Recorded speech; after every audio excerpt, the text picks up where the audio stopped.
Армысыз құрметті көрермес, сіздермен бірге Қазақ Ньюс апта жаңалықтар легін ұсынамыз. Осы аптада әлем бойынша жан түршіктіре жаңалық көп болды. Соның бірі Оңтүстік Корея астанасы Сеулде Хэллоуинді тойлау кезінде жұрт сығылысып, бірін-бірін таптап 151 адам қайтыс болды, шамамен 100 адам жараланған. Халық демалыс күндері Итхэвон ауданындағы Гамилтон қонақ үй маңындағы тар көшеге жиналған. Жұрттың не үшін сығылысқаны белгісіз. Оңтүстік Корея президенті Юн Согель шұғыл жиналыс өткізді.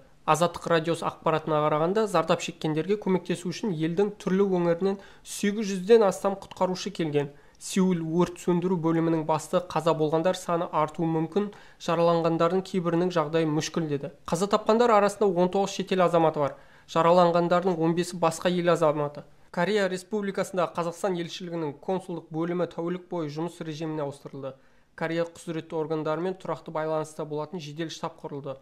Дипломаттар консулдық есепте тұрған қазақстандықтарға хабарласып жатыр, деп жазылған Қазақстан сыртқы істер министрлігінің 30 қазан таңертеңгі хабарламасында. Оқиға орнынан түсірілген видеодан құтқарушылардың жүрек-өкпе реанимациясын көшеде жасап жатқаны көрінеді. Қаза болғандардың бір бөлігінің денесі ауруханаларға жеткізілген. Бір бөлігі жақын жердегі спорт залға қойылған.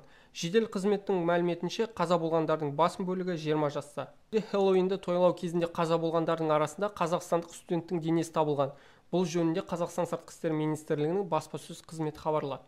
Сеул қаласының жедел штабы мен полициясының мәліметінше, Итхэвон ауданындағы қайғылы оқиға салдарынан қаза тапқандардың арасында Қазақстан Республикасының азаматы 1996 жылы туған Ақтөбе облысының тумасы табылды. Ол Корея Республикасының жоғары оқу орындарының бірінің студенті болған. Жергілікті бақтың хабарлауынша, Итхэвон ауданында Хэллоуинді тойлауға шамамен 100 мың адам жиналған. Коронавирус пандемиясынан бері алғаш рет Хэллоуинді тойлауға осынша көп халық жиналып отыр.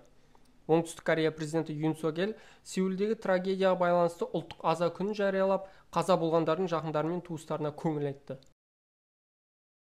29 қазан күні Сомали астанасы Могадишода 2 жарылыс болды. Жергілікті билік кемінде 100 адамның қаза болғанын, 300-ден астам адамның жараланғанын хабарлады.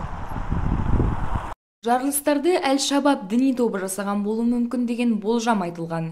2 терактіде бір жерде, қала ортасында білім министрлігі жанында адам көп жүретін көшелер қиылысында болған. Әуелі жарылғыш зат орнатылған көлік жарылған, оқиға орнына полиция мен жедел жәрдем бригадасы жеткен кезде екіншісі жарылған. Дәл осы жерде 2017 жылы 14 қазанда тағы бір ірі теракт болған. Ол кезде жарылыстан шамамен 500 адам қаза тауып, 300 адам жараланған. Сомали президенті Хасан Шейх Махамуд оқиғаны қатаң қорқақ террористік шабуыл деп атады. Ол терактіге Әл-Шабаб діни тобын кінәлады, ал Әл-Шабаб әдетте жасаған терактілерін мойындамайды. Әл-Шабаб, Әл-Қайда және Боко Харам террористік топтарымен байланысты радикалды жихадтық топ. Үйім содырлары Сомалидегі ауылдардың бірқатар бөлігін бақылайды. Бұған дейін елде болған терактілердің көбін осы үйім жасаған. Жыл басында Могадишо мен өзге қалаларда қонақ үйде болған жарылыстар, бейбіт азаматтарды сотсыздарға асу, әскери базаларға шабуыл тәрізді ауыр қылмыстардың ар жағында осы топтың тұрғаны айтылады. 30 қазан күні кешке Үндістанның батысындағы Морви қаласында туристер жүретін аспалы көпір құлап, 132-ге жуық адам қаза тапты. 19 ғасырдың соңында Макчу өзенінің үстіне салынған аспалы көпір қайта жөнделіп, өткен аптада ашылған. Апат кезінде көпір үстінде 150-ден 400-ге дейін адам жүрген. Қазіргі ақпараттары қарағанда көпір адамдардың салмағын көтере алмаған. News ақпарат агенттігінің хабарлауынша, өлгендердің көбі балалар, әйелдер мен қарт адамдар. Құтқарушылар қаза тапқандар мұнан да көп болуы мүмкін деп есептейді. Ақпараттар легі осы. Ақпараттардың толық нұсқасын қазақ Ньюс.kz сайтынан оқи аласыз. Келесі жүздескенше.